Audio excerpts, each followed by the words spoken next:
बुकवाईज with विशाल या YouTube चॅनलवर तुम्हा सर्वांचं स्वागत आहे. आज आपण एका पुस्तकाबद्दल नाही, तर एका साहित्यिक वादळाबद्दल बोलणार आहोत आणि त्यातून जन्मलेल्या एका मोठ्या सामाजिक चळवळीबद्दल. आपण बाबूराव बागुल यांचं जेव्हा मी जात चोरली होती या ऐतिहासिक कथासंग्रहाचा आणि दलित पॅन्थरच्या स्थापनेमागील परिस्थितीचा एक सखोल आढावा घेणार आहोत. हो, आणि या चर्चेतून आपण हे समजून घेण्याचा प्रयत्न करू की हे साहित्य इतकं क्रांतिकारक का मानलं गेलं, म्हणजे त्याने अक्षरशः एका पिढीला आवाज कसा दिला. चला तर मग सुरुवात करूया त्या काळापासून, म्हणजे साधारण 1960च्या दशकापूर्वीची सामाजिक आणि साहित्यिक परिस्थिती. असं नाही की त्या काळात दलितांच्या जीवनावर लिहिलं जात नव्हतं. प्रेमचंद होते, मुल्कराज आनंद होते, बरोबर. पण त्यांच्या लेखनात आणि बागुलांच्या लेखनात एक मूलभूत फरक होता. तो होता दृष्टिकोनाचा. हो, याला आपण असं समजू शकतो की पिंजऱ्याचं वर्णन बाहेरून करणं आणि पिंजऱ्याच्या आतून वेदना मांडणं यात जे अंतर आहे तेच अंतर या लेखनात होतं. प्रेमचंद किंवा आनंद यांच्या लेखनात दलितांबद्दल सहानुभूती नक्कीच होती, करुणा होती, पण त्यांची पात्र ती बहुतेक वेळा असहाय्य, परिस्थितीचे बळी म्हणून समोर यायची. अच्छा, म्हणजे विक्टिम नरेटिव्ह. अगदी. त्यांच्यात व्यवस्थेला उलटवून टाकण्याची जी एक आतून येणारी ऊर्जा लागते, ज्याला आपण दलित चेतना म्हणतो, तिचा कुठेतरी अभाव होता. दलित चेतना हा शब्दप्रयोग खूप महत्वाचा वाटतोय. हे जरा सोपं करून सांगाल का? म्हणजे ही केवळ दुःखाची जाणीव आहे की त्याहून अधिक काही आहे? खूप चांगला प्रश्न आहे. नाही, ही केवळ आपल्यावर अन्याय होतोय ही जाणीव नाहीये, ती त्या खूप पलीकडे जाते. बेसिकली यात 3 महत्वाचे घटक आहेत. पहिला, आपल्यावर होणारा अन्याय हा नशिबाचा भाग नाही, तर तो एका मानवनिर्मित शोषण करणाऱ्या व्यवस्थेचा परिणाम आहे, हे ठामपणे समजणं. दुसरा म्हणजे या व्यवस्थेबद्दल प्रचंड चीड आणि संताप निर्माण होणं. आणि तिसरा, जो सर्वात महत्वाचा आहे, तो म्हणजे ही व्यवस्था बदलण्याची, तिला नाकारण्याची आणि तिच्याविरुद्ध बंड करण्याची उर्मी मनात जागी होणं.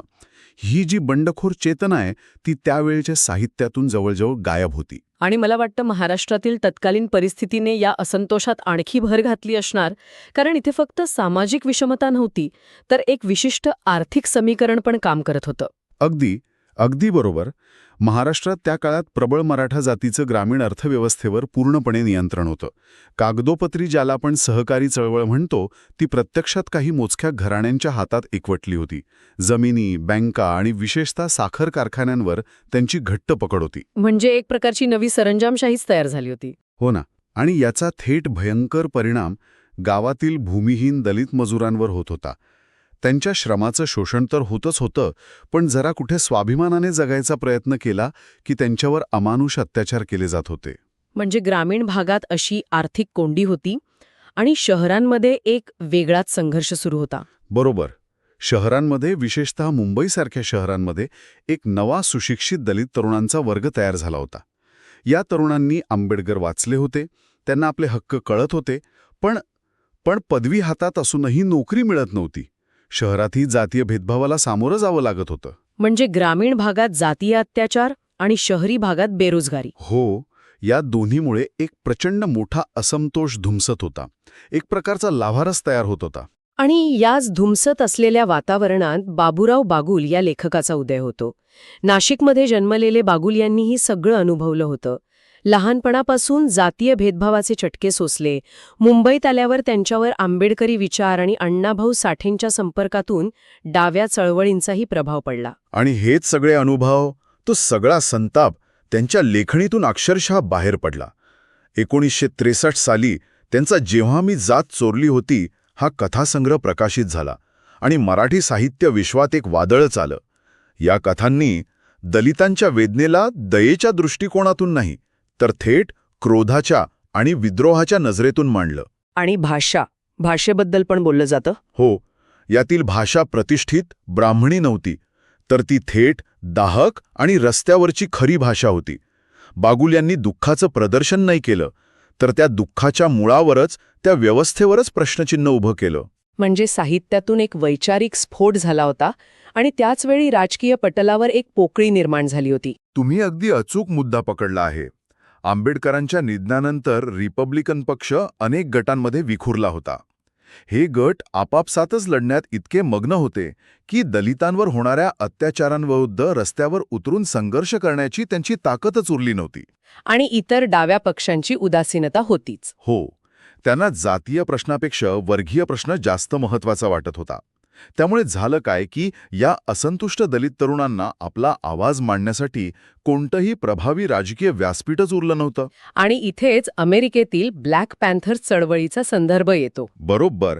बाबूराव बागुल यांच्या लेखनाने आणि अमेरिकेतील ब्लॅक पॅन्थर्स चळवळीने प्रेरित होऊन मुंबईतल्या तरुण दलित लेखकांना वाटलं की फक्त कविता लिहून भागणार नाही.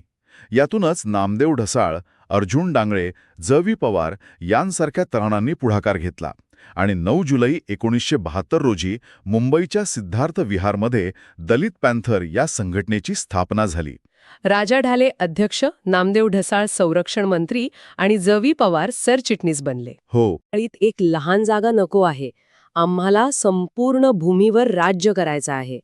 ही केवळ सुधारणांची नाही तर संपूर्ण क्रांतीची मागणी होती. आणि या मागणीचं, या विद्रोहाचं मूळ आपल्याला बागुलांच्या कथांमध्ये सापडतं. चला आता त्या कथांमध्येच उतरून पाहूया ज्यांनी ही आग पेटवली. हो, नक्कीच. सुरुवात करूया त्या कथेपासून जिचं नावच संग्रहाला दिलंय, जेव्हा मी जात चोरली होती. या कथेचा नायक आहे मस्थूर, जो सुरतला रेल्वेमध्ये नोकरी मिळवण्यासाठी आपली जात लपवतो. तो खूप हुशार आहे, त्यामुळे सुरुवातीला त्याचं खूप कौतुक होतं. पण हा मान त्याच्या हुशारीला नसतो, तर तो त्याच्या तथाकथित उच्च जातीच्या मुखवट्याला असतो. आणि ज्या क्षणी हा मुखवटा गळून पडतो, त्याची खरी जात उघड होते, तेव्हा तेच कौतुक करणारे लोक त्याला बेदम मारहाण करतात. पण या कथेचा शेवट, तो खूप महत्वाचा आहे. हो, जेव्हा त्याला विचारलं जातं की तू त्या मूर्खांकडून मार का खाल्ला, तेव्हा तो म्हणतो, त्यांनी मला कधी मारलं, मला तर म्हणूने मारलं. हे वाक्य, हे खूप काही सांगून जातं. मला तर मनूने मारलं म्हणजे हा हल्ला वैयक्तिक नाही, तर तो एका व्यवस्थेने केलेला हल्ला आहे. अगदी बरोबर. मनू हे इथे केवळ एका ग्रंथाचं नाव नाही, तर ते त्या संपूर्ण जातीय उतरंडीचं प्रतीक आहे. बागुल इथे प्रश्न विचारतायत की आर्थिक प्रगतीनंतरही भारतात जात लपवून जगणं शक्य आहे का? आणि त्याचं उत्तर ते नाही असं देतात. आणि हाच विचार विद्रोह या कथेत आणखी स्पष्टपणे दिसतो. यात जय नावाचा तरुण आंबेडकरांच्या विचारांनी प्रभावित होऊन आपल्या कुटुंबाचा मैला साफ करण्याचा पारंपरिक व्यवसाय नाकारतो. हो, आणि इथे दलित चेतना अगदी स्पष्ट दिसते. मुल्कराज आनंद यांच्या अनटचेबल मधला बाखा हा एक बळी होता, पण बागुल यांचा जय हा एक बंडखोर आहे. त्याचे वडील त्याला म्हणतात, भंग्याचा मुलगा भंगीत झाला पाहिजे, हे कुठे लिहिलंय? त्यावर त्याचं उत्तर खूप भेदक आहे. हो, तो उत्तर देतो, आपल्या गरिबीत, आपल्या धर्मात, आपल्या देशात. हे 3 शब्द म्हणजे व्यवस्थेवर थेट प्रहार आहेत. आणि या कथासंग्रहात केवळ पराभव किंवा संघर्षाच्याच कथा नाहीत, बोहाडासारखी कथा एक वेगळं चित्र उभं करते. बरोबर. आणि इथे बागुल एक खूप महत्वाचं काम करतात. ते दलित साहित्यातील पीडित नायक ही परंपरा मोडतात. बोहाडा कथेत दामू नावाचा महार समाजातील व्यक्ती गावच्या उत्सवात नाचण्याची मागणी करतो. गावकरी त्याला रोखण्यासाठी मोठी रक्कम मागतात. त्यांना वाटतं हा हारणार, पण तो जिंकतो. तो ती रक्कम जमा करतो. ही कथा पराभवाचा आणि दुःखाचा साचा मोडते. बागुल इथे एक सशक्त आणि विजयी चित्र उभं करतात. ते सांगतात की आम्ही आता लढणार आणि जिंकणार सुद्धा. खरंच, साहित्याचा हा सखोल आढावा जर आवडत असेल तर कृपया बुकवाईज विथ विशाल चॅनलला लाईक, शेअर आणि सबस्क्राईब करा. यामुळे आम्हाला अशा आणखी कथा आपल्यापर्यंत पोहोचवण्यासाठी प्रोत्साहन मिळतं. आता आपण एका दुसऱ्या महत्त्वाच्या मुद्द्याकडे वळूया. बागुल यांनी फक्त दलितांच्या व्यथा नाही मांडल्या, तर दलित स्त्रियांच्या दुहेरी शोषणावरही प्रकाश टाकला. अगदी. त्या समाजातही उपेक्षित होत्या. हा मुद्दा ते खूप प्रभावीपणे मांडतात. याचं उत्तम उदाहरण म्हणजे अंधार कोठडी ही कथा. या कथेची नायिका आहे बानू, जी एक मुरळी आहे. देवदासी प्रथा. हो, देवदासी प्रथा म्हणजे काय, तर जिथे दलित स्त्रियांना धर्माच्या नावाखाली वेश्या व्यवसायात ढकललं जातं. कथेत बानूचं लग्न एका उच्चवर्णीय व्यक्तीशी होतं, पण पतीच्या मृत्यूनंतर तिचा सावत्र मुलगा आणि गावकरी तिला प्रचंड त्रास देतात. तिला डायन म्हणतात, राक्षसी म्हणतात. आणि इथला ढोंगीपणा तर बघा. तोच. पाणी पिण्यासाठी ती अस्पृश्य आहे, पण लैंगिक शोषणासाठी मात्र स्पृश्य आहे. तिचा मुलगा दौलत, जो तिचा संरक्षण करतो, तो मारला जातो. ही कथा जात, लिंग आणि विधवा म्हणून तिचं तिहेरी शोषण दाखवते. आणि हे शोषण आई या कथेत आणखी एका वेगळ्या पातळीवर दिसतं. या कथेतील नायिकेला नाव नाही. ती नवऱ्याच्या आजारपणात त्याच्याकडून मारहाण आणि संशय सहन करते. त्याच्या मृत्यूनंतर ती फक्त मुलगा पांडूसाठी जगते. पण समाज तिला एक व्यक्ती म्हणून जगू देत नाही. आणि कथेचा शेवट तर खूपच वेदनादायी आहे. जेव्हा ती स्वतःच्या वैयक्तिक सुखासाठी एका ओव्हरसिअरसोबत नातेसंबंध ठेवते, तेव्हा तिचा स्वतःचा मुलगा पांडू तोच तिला नाकारतो. हो, तो तिला रांड, मी तुझ्या कपड्यांवर थुंकतो असं म्हणून निघून जातो. ही कथा एका दलित विधवेसमोर समाज आणि मातृत्व यांनी उभे केलेले प्रश्न अत्यंत प्रभावीपणे मांडते. तर मग ह्या सगळ्याचा अर्थ काय? या संतप्त लेखणीचा आणि त्या राजकीय चळवळीचा संबंध नेमका कसा जोडायचा? संबंध अगदी सरळ आहे. बाबुराव बागुल यांचं लिखाण केवळ साहित्य नव्हतं, ते एक सामाजिक आणि राजकीय बंड होतं.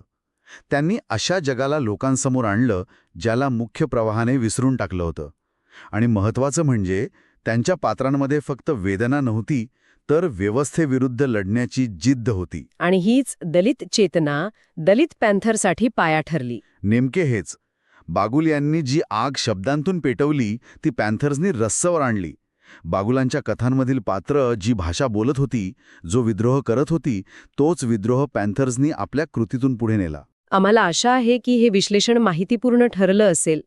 आमच्या चॅनलला पाठिंबा देण्यासाठी आणि अशा चर्चा पुढे चालू ठेवण्यासाठी कृपया बुकवाईज विथ विशालला लाईक, शेअर आणि सबस्क्राईब करा. बागुल यांनी या कथा 1963 मध्ये लिहिल्या होत्या. आज इतकी दशकं उलटून गेली आहेत. बागुल यांनी विचारलेला प्रश्न होता, जातीने वेढलेल्या या देशात दलित आपली ओळख खरंच लपवू शकतात का? श्रोत्यांसाठी हाच प्रश्न आजच्या काळात पुन्हा ठेवू इच्छितो. बागुल यांनी विचारलेला हा प्रश्न आजच्या आधुनिक भारतात कोणत्या सूक्ष्म आणि थेट मार्गांनी अजूनही घुमत आहे? तुम्हाला पुढच्या वेळी कोणत्या पुस्तकाचा सारांश ऐकायला आवडेल? तुमच्या सूचना कमेंट्समध्ये नक्की कळवा. कदाचित पुढच्या भागात तुमच्याच आवडीचं पुस्तक असेल.